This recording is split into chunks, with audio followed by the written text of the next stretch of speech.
All right, everybody. Welcome to week 4 of the 2023 SRX series. For this week's media availability, we're joined by NASCAR Cup champion and SRX Motor Mile champion Kyle Busch and SRX CEO Don Hawk. Before we take any questions, just want to throw to Kyle and Don to get their thoughts on this week's upcoming race at Berlin. So Kyle, we'll start with you. Yeah, obviously looking forward to it. It's, been a lot of fun to participate and have the opportunity with SRX this year. And, Motor Mile went really well. There was a few bent fenders at the end of that one on about everybody's car, but hopefully all the guys have had, a good week getting prepared and everything else, getting these race cars ready to go for Berlin. But looking forward to tomorrow night and having some fun again and going out there and trying to repeat. Well, that's Kyle's wrap up, but the rest of the field isn't going to feel that way because there's hardly a mark on his car. So they're going to have to deal with him again with the same piece he just left Motor Mile with probably one of the cars we didn't have to pay much attention to. We put some fluid to it, checked all the brakes, added some fuel, and he's got a hot rod. So welcome to the call, everybody. This place is unbelievable. The energy around Berlin right now is just unbelievable. So we're really excited. And thanks for taking the time to be on the call. Thanks, guys. So we're going to start taking questions from the media. If anyone has anything specific for the guys, please raise your hand and we will go through in the order they come in. We will start this week with Rob Tiongson. Thanks, Andrew. And thanks for joining us, Kyle and Don. My first question's for Kyle. You mentioned about having fun in the SRX series. Compared to the NASCAR series with the short track package, how enjoyable is it to have this kind of racing and not worry about setups and just have your skills be on the test? And for my question when we get to Don, it's been said that Kyle Busch is sort of like a Dale Earnhardt. So for younger fans, would you agree with that, especially with your experience working with Dale in the past? Yeah, so to me, participating with SRX and having the first chance of getting my taste behind the wheel and driving the cars last week, I was pleasantly surprised about how they drove. Our practice and our heat races, I was really loose, but we made some adjustments to the car and made it a lot better for me in the feature time. And I really didn't feel any aero effects whatsoever. So, I feel like when you can have the car be reliant on the mechanical grip of the car and the drivers being able to kind of manipulate the mechanical grip of the car a little bit and not be so limited by aero, I feel like that was a real step in the right direction for motorsports in general, but, made my job a little bit easier when you're not chasing all that sort of stuff. But I liked it, had some fun with it. And, again, Berlin is a completely different animal than what Motor Mile was. So I'm excited about getting out there. That's a great question. What's interesting about your question as it relates to Kyle and Dale? I promise you that in Kyle's phone, there are text messages from me discussing that very topic. In Richard Childress's phone, there's text messages from me discussing that very topic. David Alpern from Gibbs, there's messages from me discussing that very topic. Dale Jr., there's messages from me discussing that very topic. Because I see so much in Kyle. And by the way, at first, this has started years ago. Some people would like stiff arm my opinion and I'd be like, guys, gals, just hang with me for a second. He's got the swagger. It's a different swagger. He's not wearing sunglasses right now. And just watch what he does on the racetrack and watch his swagger off the racetrack. Currently, that's the closest thing you've got to an Earnhardt. And Kyle, that we've discussed that previously. And even on times where Kyle got out of the car at an SMI track and he won and the people started booing, I'd lean over to him and say, take it all in, because Dale used to love it and said, whether they're booing or yelling yay, as long as they're doing something, Hawk, it's really good. So that's my take there. Awesome. We're going to go over to Jerry Jordan for the next question. Hey, first off, Don, send me your Rolodex, man. You've got all these phone numbers I need and to make these connections on some other stories I'm working on. But no, Kyle, for you, what is Tony doing right on this series and Don and everybody to make this fun? the drivability of the cars, the tracks, the formula that's going on? What is right about SRX?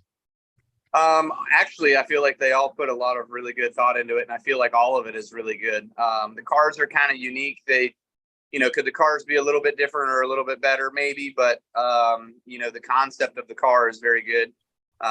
Initially there were plans to take it to a road course, so the car is more 50-50 ready for a road course. Hasn't made its way to the road course yet, but being on the ovals and stuff like that, it doesn't quite have the left side weight that some of these race cars do that race at the short tracks. But I think what's the coolest part about it all is probably the short track atmosphere, right? Like going to all these different short tracks across America, getting some recognition to some of these great short tracks that put on some great racing, put on some great shows, have been around for a long time. And, the fan crowd shows up, and, Stafford's been big. I know Berlin is huge. All the people up there in Michigan love their racing. And I've been up at Berlin. I've raced there a few times, so I'm fortunate enough to have seen that firsthand. But you see a lot of these great short tracks, and the fans turn out to watch the SRX. Even though there's 12 cars out there, I would say, could you probably stand 16 or 18 of them? Definitely, but there's only so much money to go around, right? So, and cars being crashed. So, to me, I feel like the first heat race, the invert, second heat race, determining your starting lineup for the feature, guys kind of hanging back, being able to, to kind of play around with saving tires or not saving tires and what they kind of want to do. And the no spotter thing is really interesting to me as well too. We all talk about how we want to be the best drivers, and I think situational awareness is a big deal in drivers, and not relying on others around you and the eyesight from somebody else. But I think that's what got Brad in trouble last week with me was, he didn't have any idea or didn't expect me to be there. You have to expect the unexpected with these cars, So Hawk could probably save himself a lot of money if he had spotters with crashed cars, but I like it the way it is. Excellent. And Don, for you, in making some tough calls like you did last week, can you give a comparison of that from a business sense of what SRX has to do and what you guys, how you make those calls? You can't tear up stuff, and Tony made that very clear last year about some of the rough driving issues. But how do you go about that procedure? We really don't want to be, Jerry. We don't want to be the police, right? We want to have fun. We want to have good, hard racing. But at a certain point, you have to just say, stop, enough is enough. And we reached that point last week. And so I didn't just decide it in a whim. I looked at video. I looked at in-car camera footage. I looked at everything ESPN could possibly give me, every angle possible, trying to give every reason to not do what we did. But everything that I look at just supported the decision that we made. It's not something we would do quite often, and it's just something that needed to be done, and still believe it was the right decision and the right call. So appreciate your comments. Thank you. Thanks, Jerry. We're going to go over to Owen Johnson from Cup Scene. Hey, Owen Johnson, cupscene.com. Hi, Don. What was the process like to get Johnny Benson into the series? And Kyle, are you excited to race with him again? Well, first, to get Johnny Benson in was a pretty cool thing for me because let me back up. So while this whole thing's unfolding after the incident at the track, right, I didn't contact any driver to fill a seat yet until my head was clear. This is the decision. And I had support of the ownership group and that kind of thing. And collectively, I hadn't even given 1 ounce of thought to who's going to go in the car because I want to keep everything in line, right? So we make the decision first, then I think of, and Johnny Benson and Berlin, they go together, right? I had 13 or 12 names on a list. As soon as the announcement went, people started texting me or calling. And so, but the interesting thing about it is, kind of like Kyle, the guy knows his way around this place. And if you don't know it, those two are starting side by side in heat 1. So pretty exciting front row for the Berlin fans, having Kyle Busch on the inside, and I believe Benson's starting in second. So Johnny was a good get for us. It's a hometown hero, and it's kind of a throwback for this place. And one of the best car dealers in the country, Berger Chevrolet. They've been around for a long time. Earnhardt and I used to go there for personal appearances. Schrader and I would go, we'd fly together with Dale, and then Johnny Benson would be there with us. So for me, it's a touch of my past coming into my current. Yeah. So from my standpoint, Johnny and I, we've been really good friends for a long, long time. His sister and my mom are actually really, really close as well. So, it's been a cool relationship that he and I've had. I've raced his late model cars there at Berlin before years ago. And those outlaw cars, again, they don't have spotters, they don't have mirrors, nothing. So you're kind of reliant all on yourself and doing what you know how to do. So this is going to be familiar territory for Johnny, familiar racetrack as well for him. So it'll be cool to get him behind the wheel of an SRX car, and I'm looking forward to sharing that front row. Thank you. Awesome. Going to go over to Dave Hoffman from Speed Sport. Thank you. I guess starting off with Kyle, I have one for Don as well. Just Kyle, I spoke with Tony Stewart after the race, and he mentioned just how he cherishes those moments, just being able to compete against guys like you, especially with, just being former teammates. Just from your perspective, just how much fun is it to reignite those battles with drivers you used to compete with against Full-Time and Cup?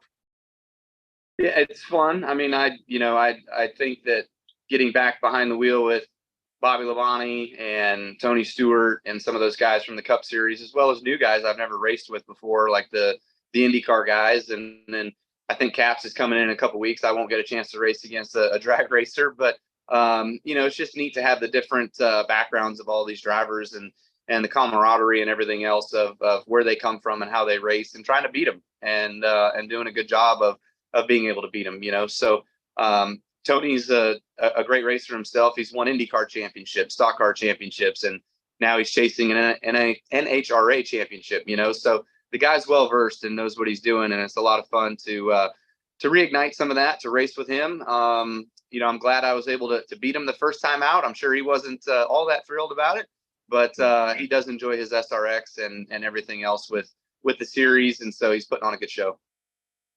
And for Don, do you have a timetable for when Paul Tracy could be back in SRX? It won't be this year. That's probably going to be breaking news right here, folks. Later today, I'll be making some decisions as it relates to who gets in that race car for Eldora and who gets in there for Lucas Oil Speedway. But Paul will not be returning the balance of the year. Thank you, Don. Him and I talked, by the way. Him and I talked. We've texted. We've gone back and forth. There's no feud. There's no war. But there's just a decision that's been made, and we have to just move on from that. Thank you. Going to now go over to Mitchell Brewer.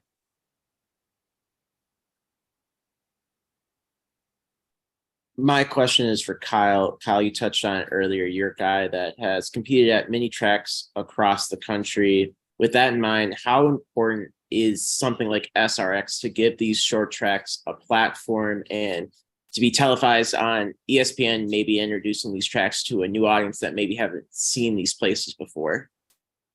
Yeah, no, I really like that. I feel like that's probably one of the best things of SRX, is just some of these really cool short tracks and having the opportunity to go to some of these neat places that maybe have kind of flown under the radar for years. Having the ESPN factor and TV being along for the ride, that obviously is really cool as well. And being able to broadcast these races on television is really neat. Bringing back the Thursday Night Thunder feel of it all. So, I'm supporting my Lightning Bolts in honor of Thursday Night Thunder, but it really goes to the fans of these areas and that they come out and support these short tracks, and not just with SRX, but throughout the year. So, maybe some people from the local areas will come out and check out the SRX race and be like, hey, you know what? This is pretty cool. Let's come see the local stars here next week or a month from now or whatever it might be.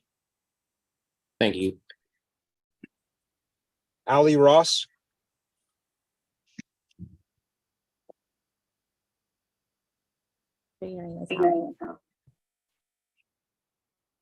So you said that you have raced super late models at Berlin Raceway, and now you're racing an SRX. What do you think is going to be the key to getting your SRX around Berlin?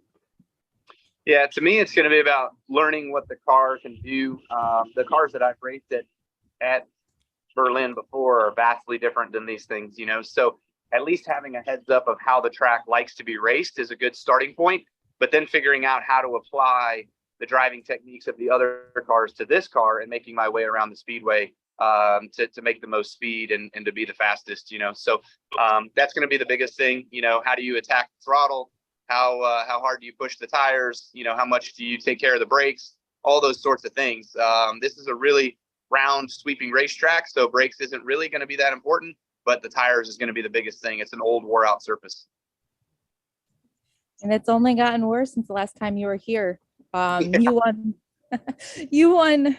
I'm from Berlin, but you won 3 Battle at Berlin's, then named the Rowdy 251 after yourself. You didn't do so well in that last visit here in 2018. What was the biggest change in the race? Was it the competitors? Was it the track? Oops. And how do you feel that all those laps are going to compare to racing against Johnny Benson, who has won the 1989 track championship here and has a storied family history here as well? Yeah, the last race I ran there, you know, that was about the time in which my super late model program was kind of on the downhill where we were, you know, shutting it down. So, you know, effectively I was kind of crew chiefing it myself. I could never really get the exact feel that I was looking for in the race car to be fast and to get the turn through the corner as good as I needed it in order to make sure that I kept the tires on it. So ultimately I had to push too hard through the race. I ended up, you know, wearing out the tires too much and just didn't have a great event. But the years prior to that had really good cars, really fast, always up front. Johnny Van Dorn's another local hero from up around the Michigan area that's always been very fast that I remember racing against, and him being one of the fiercest competitors that I've ever been around. But, you know, Johnny going out there and being familiar with the place, I think that gives him a leg up on the field, because Berlin is a very challenging, tricky track. You know, I remember showing up there the first time in the ASA series back in 2002, I believe, and just feeling like I was a fish out of water. I was just lost, you know. So it definitely took a little bit to kind of figure that place out. Yeah, Kyle touched on one thing that you might want to just store in your memory bank. I believe this race in part is going to be decided by a good tire manager. We found in testing here that there's a ton of fall off, about 30 laps in a run. It's really significant, and it's going to be one of them deals of taking care of your stuff. That actually is exactly what current 2022 defending track champion and defending Battle at Berlin winner Evan Shotko said as well. It's not going to be somebody who is not patient and doesn't run their own race and doesn't run somebody else's race. Yeah, that's right. Thank you. Thanks, Allie. Gonna go to Kyle Dalton.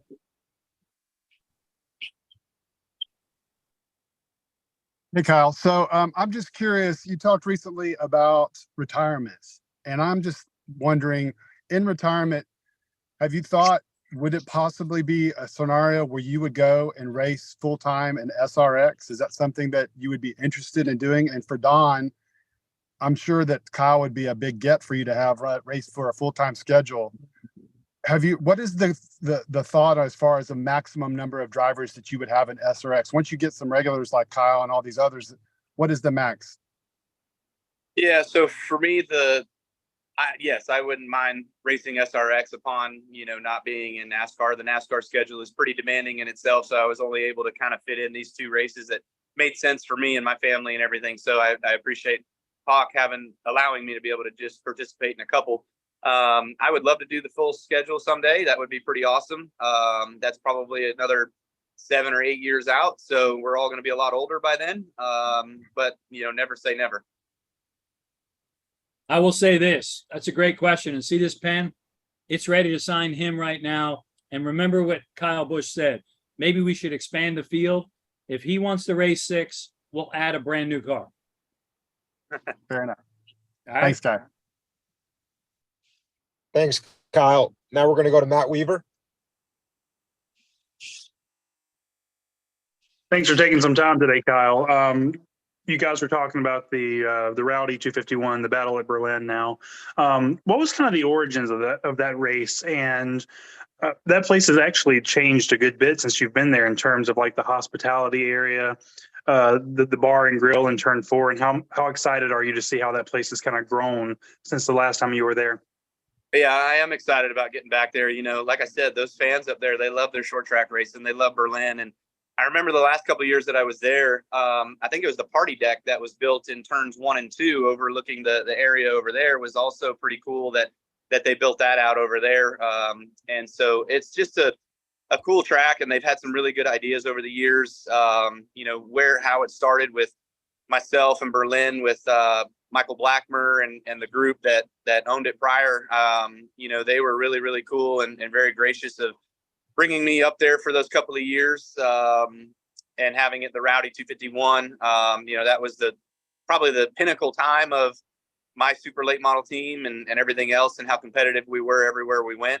Always had a lot of fun doing those races, and they made it easy because it was during the week. You know, obviously this weekend job I have gets in the way of a lot of cool other things, but being able to participate in races during the week really made a lot of sense, was really a lot of fun. So we've been all over.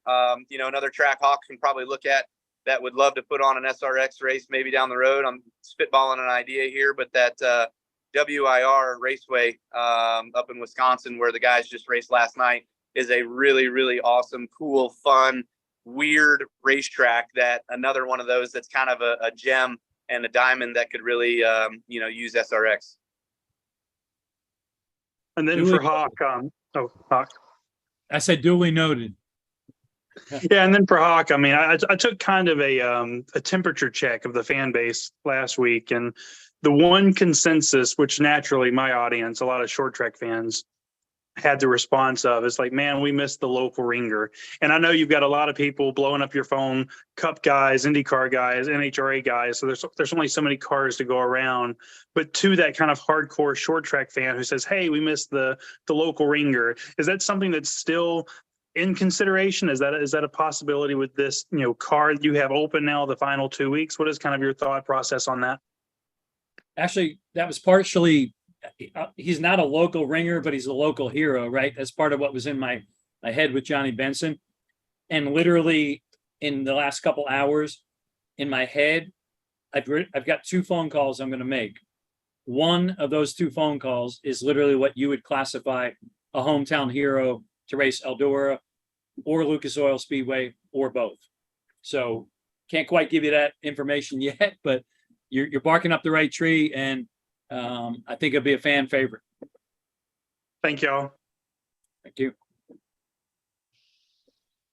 So it looks like that has exhausted our media questions. So we thank you guys all for your interest and for coming this week, and look forward to putting on another good show live on ESPN this Thursday night. Thank you guys. Thank you, everybody. Absolutely. Yep. Thanks, guys. Thanks, champ. Thanks, everybody. See y'all. Thanks. Bye-bye.